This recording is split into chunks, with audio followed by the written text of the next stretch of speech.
showbiz fanatics, Mr. Paulo Contis abay lalo pong nabaon at lalong binash dahil sa bagong titulong ipinangalan sa kanya sa noontime program na ito. But before that, if you haven't subscribed yet to my YouTube channel, please don't forget to like, share, and subscribe at hit mo na rin ang notification bell for more showbiz updates. And please don't forget to hit all para ikaw ang unang-unang makakapanood sa lahat ng ating mga updates. Bago tayo magpatuloy, nais ko po muna of course magpasalamat sa lahat po ng mga legit viewers, subscribers at ang lahat ng mga legit na nanonood at sumusubaybay sa lahat ng ating mga updates. Maraming salamat po. And for today's video, pasalamatan at i-congratulate po natin ang TBJ or Tito Vic and Joey sapagkat sila po ay inawardan, binigyan po ng award, Hakot Award po sila as a Noontime Entertainment Vanguard Award.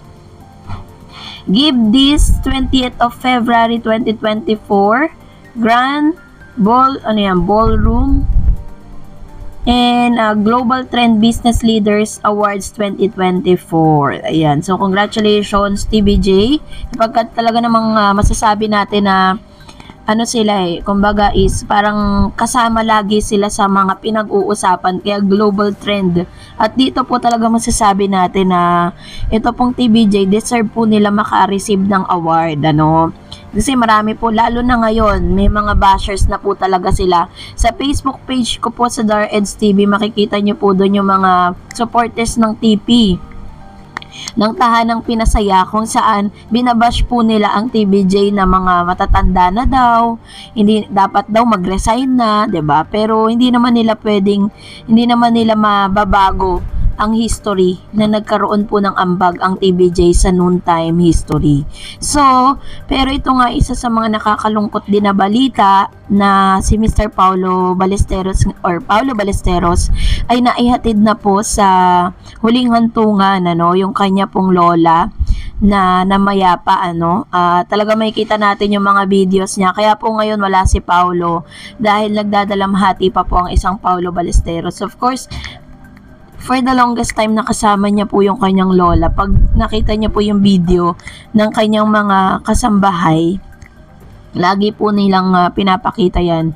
And kasama niya yung kanyang anak at nailibing na nga ito, ano. Pero parang hindi natin nakita na nandun yung or baka hindi na rin na videohan or hindi na rin na i-post yung mga pagpunta ng Davar Cats dito po kasi parang probinsya ata itong ano nila yung kanilang bahay, ano, parang Kabanatuan ba yun?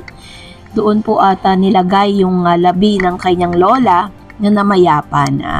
So anyways, condolence po sa Ballesteros family. At ngayon pag-usapan natin itong si Mr. Paulo Contis dahil eto na, si Paulo po kasi ay binigyan ng bagong pangalan at ang pangalan po niya sa kanilang noontime program is Noontime Daddy. Daddy P.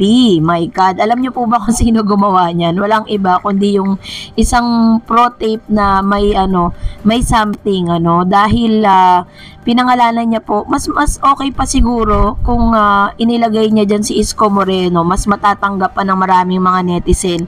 Kaya naman nung ipinost po yan sa kanyang Facebook page, ang dami pong nag-react, 'di ba? Dahil alam naman natin yung history nitong si Mr. Paulo Contis nung siya po ay naging daddy ng 3 girls. Puro girls po ang anak niya And alam naman natin na hindi talaga siya naging mabuting.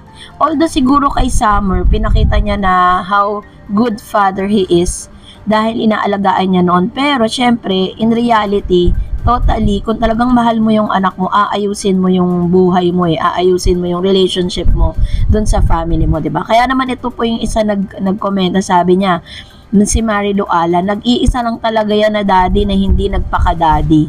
Yan. So yan po yung ilan sa mga komento patungkol sa kanya, no. At the same time, eto na nga, no, dahil meron po kasing ilan sa mga nakarating na balita, kung matatandaan ninyo, ng June 5, 2023, yung mga daughter po ni Miss Lian Paz, no, kay Paulo Contis, ay may request dito sa kanilang ama, no. Sabi diyan, the former EB Babe member Lian Paz revealed that her daughter with Paolo Contis are asking her to change their surnames. Yun yung request. In her Instagram account, Lian shared photos of her daughter's Sonia's graduation. Sabi niya, congratulations at our dear ate Sonia. You ended your first year in high school as top 1 in your class and overall top achiever in your grade level. She captions the post.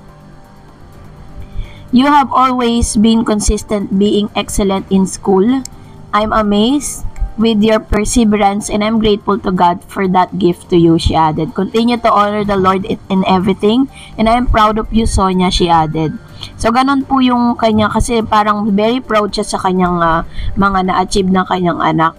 Sabi niya, bit-bit pa apelido, wala namang ambag. Anyway, congrats, you have long way to go. Aim high, the user commented. Lian then replied, asking nga po ang bata to have it change. Paolo and Lian got married in 2009 and they confirmed in their separation in 2012. In 2018, Lian revealed that Paolo is not providing of her daughters. He confirmed that he has not been giving financial support to his children because of his own reason. Biruin mo, siya pa yung may totoong rason na, siya pa yung may rason. Ngayon, ang tanging hiling lang nito mga anak ni Miss Lian pa sa mapalitan. Pero according po sa ilang source na parang tumatanggi ito or dahil sa batas, 'di ba? Meron po kasi tayong batas na tinatawag na kapag kung sino po yung tatay, doon po talaga ipapangalan. Pero kapag tumating na po yung right age ng mga bata, at the age of 18 years old, diba? Hindi ko lang alam kung maipasa po yan sa batas natin na pwede na po nilang palitan yung kanilang apelido. Kasi parang, diba kung ganun yung kaisipan ng anak ni Paula, ibig sabihin, may malaking galit sila sa kanilang tatay, which is hindi naman natin hindi natin masisisi, diba? Yung kanyang mga anak. Pero according po dyan na parang gusto na nga po talaga ni Lian na mapalitan at ipangalan na yon dun sa taong kasama niya ngayon. Kaso nga lang, si Paolo at si Lian Paz po ay magpakasal po sila. So kailangan mo na lang asikasuhin yung kanila pong sila magkaroon na talaga ng total annulment. Kaso nga lang wala po talagang annulment dito sa Pilipinas kaya hindi mangyayari yun. And siguro kailangan lang na may isang tao na magsabi na meron silang psychological incapacity para mawala na po ng saysa yung kanilang kasalan. Pero ito na nga dahil nilalakad na po ito ng mga naging asawa ni Paolo kaso parang hindi daw di umano parang nakikipag-coordinate itong si Paolo dito sa usaping ito kasi parang ewan ko kung nahihiya ba siya or what dahil hindi siya nagsusustento sa mga anak niya. Pero kung ako sa kanya, dun na lang gawin niya yun para sa anak niya. And that's it for today. For more videos and updates, please don't forget to like and subscribe and please don't forget to follow my Facebook page, Dar Eds TV. God bless everyone.